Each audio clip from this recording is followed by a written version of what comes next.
Eminem situation, because I feel like the Eminem situation is what kind of killed the magazine.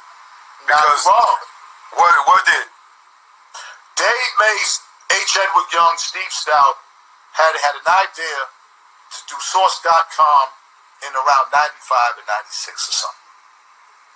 Now, the idea ended up being, like, when you think about it, it was a good idea, but it was just the wrong time. They opened up a brand new office on Fifth Avenue and had all these, because the first time I seen all these damn computers, I was like, what the fuck is this? You know, Dave asked me about it, and I said, I know nothing about it. I'm not co-signing it. He took out a loan for $9 million, and we never recovered after that. At an 18% interest rate, some little fucking bank in Providence, and the .com that they established, this big website, it crashed, like all the other .coms did in the early 90s.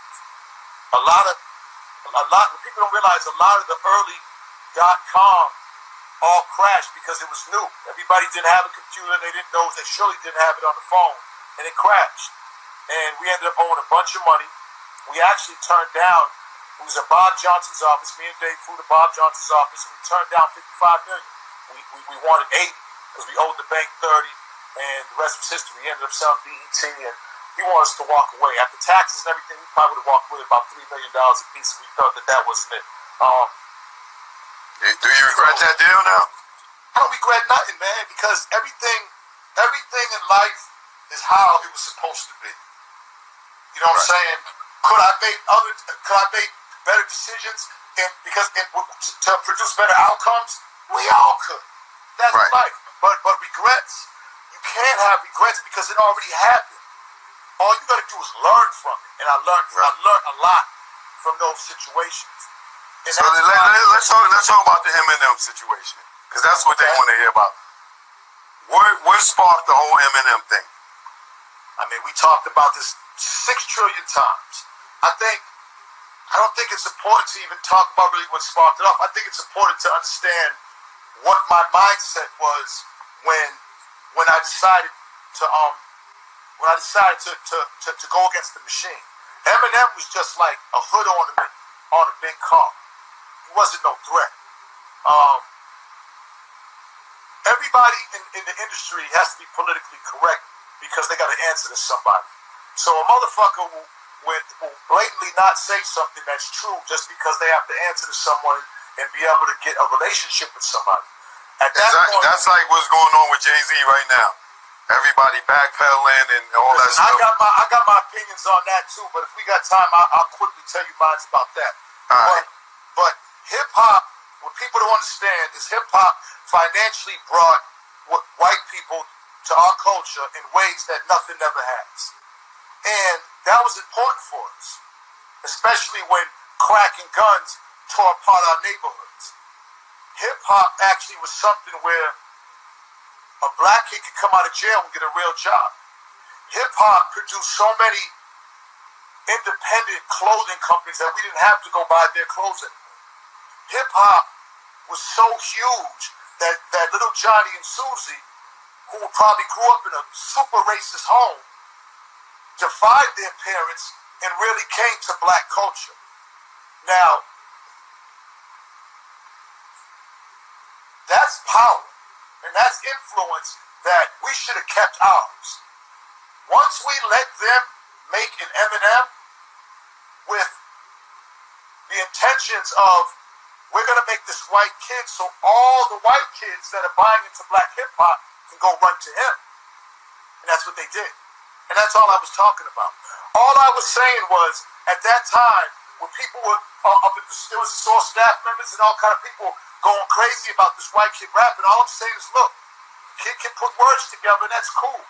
But he's getting special treatment from MTV. He's getting special treatment from everybody in every publication and radio and everything. Because they knew the money and the financials that was going to come to get it. Because at the end of the day, the same thing with the Trump situation. There's more white people that live in America than us. We're outnumbered by three to four. So right then and there, the financials of it, everybody wanted to be a part of it. So nobody would dare say anything about it. All the top rappers, let me tell you something. Hip-hop came from the basics of whoever's on top, I'm going at you. That's what it was. It wasn't disrespectful. That's what battling was. That was a very important part. It's been a part of hip-hop since day one. Right. Nobody wanted Eminem because they were scared to go against the machine. They were scared to go against the status quo.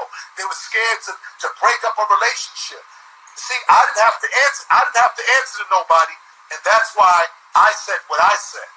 Right. You got, and I will admit, what you Eminem got away with so much shit that a black rapper couldn't get away with.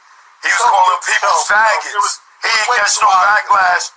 He ain't get no backlash for calling people faggots. Yeah, but forget about that. Just the fact that MTV would let him run in Radio City Music Hall with 100 white kids with blonde hair behind him, just because his video gets played 3,000 times. Like, he got special treatment because they opened the floodgates up for thousands of white people just to deal with him. Look, remember, hip-hop brought racist white kids to look at a black kid and say, yo, that's dope. They couldn't help it. They couldn't help the rhythm. They couldn't help but to bop with the beat. They couldn't help, but the parents of Johnny and Susie are walking in their rooms and they're seeing all these black posters on their wall. Our culture couldn't have that. These are going to be our next leaders. Hip-hop was that strong of an influence where they had to give them an image of their own. I agree. And Eminem could put words together. He's cool. He can, but hip-hop is more than fucking rap, bro. It's our culture. It's how we think, eat, live, everything else. Right. You can rap, but that's one part of the culture. He wasn't a part of it. He still isn't a part of the culture. Yeah, because you won't go in the club and hear nobody banging no Eminem song to this day. It's deeper than that. My point is, there's white kids in Florida that grow up who I can consider part of the culture. It's just like an American Me. When the white kid grew up with the essays, with the men, he was down with it. If you authentically grow up around niggas, then you're in. If you don't, you ain't in.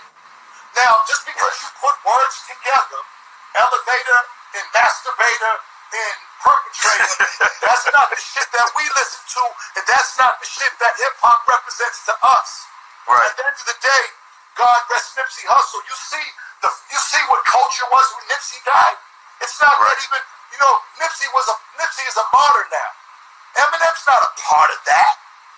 He's not a part of that loss.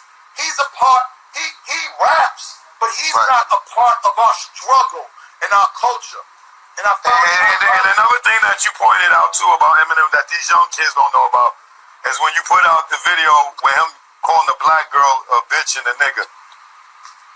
I wouldn't even talk about that. You see what I'm saying? Yeah, but that is hip-hop history. I remember it.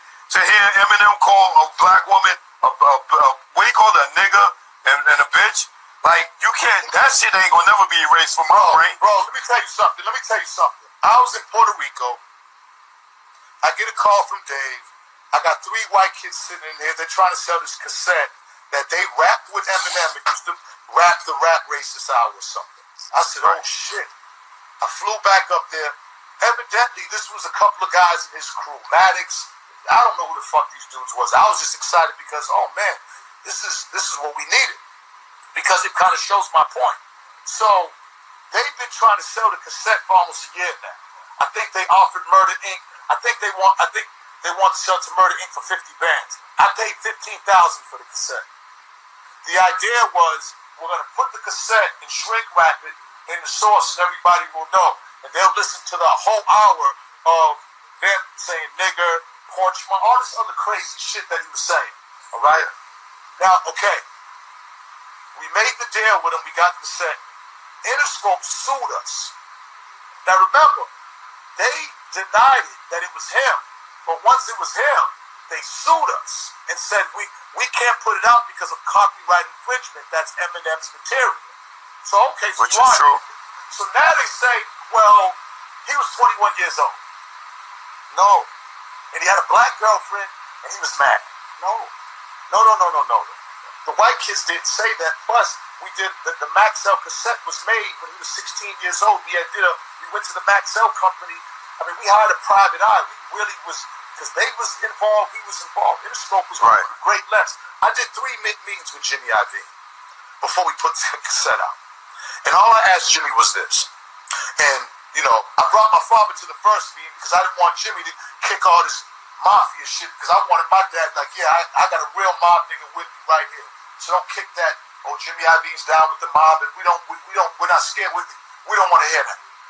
Right. All I'm saying is, when he's telling me don't put the cassette out, I'm saying, well, to set up a meeting with me and Eminem to sit down because it'll be good for these white and black kids to see that.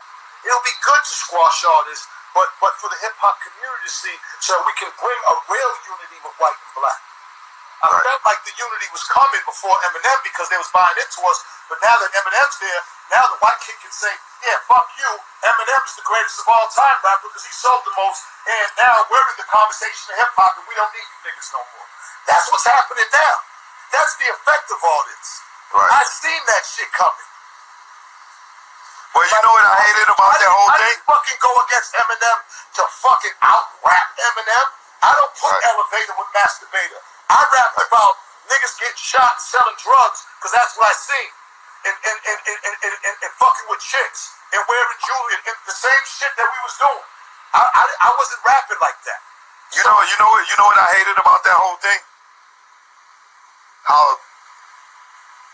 he was blatantly wrong, and I seen our icons, our hip-hop forefathers turn on you. My nigga, and he, like, that was crazy to me. No, the crazy shit's when I went up to fucking Hot 97, where they had been already playing my shit, all the fucking support in the world, and all of a sudden Eminem does the interview, now Flex and Angie and everybody turn against me. And then that's why I had to go at them. Right. That's why I had to go on Miss Jones's, and I had to question Russell Simmons because he's like, hey, he just gave some coats to the women's shelters. I'm looking at all these motherfuckers, and y'all niggas is talking about getting our hoods together in leadership and hip-hop empowerment, but here you all sticking up for this motherfucker when he blatantly disrespect our culture. The song that ended up going out was called Foolish Pride. Now, we won the federal case. They had to pay for our lawyers. $200,000 they had to pay for our lawyers, but the judge said you can only put 30 seconds of the tape, and that was the infamous tape in the shrink wrap. And so I just went and just edited it. Fuck, nigga, bitch, bitches, white girls are better, fuck, nigga, fuck. A whole bunch of dumb shit. If the internet was out back then, it would have been a different story. The bottom line was they buried it. They had the money. Interscope had 60% of hip hop. They pulled all their ads, and we was already going through the financial difficulty with the loan that Dave took out, and that's what buried the source. It wasn't them. Right.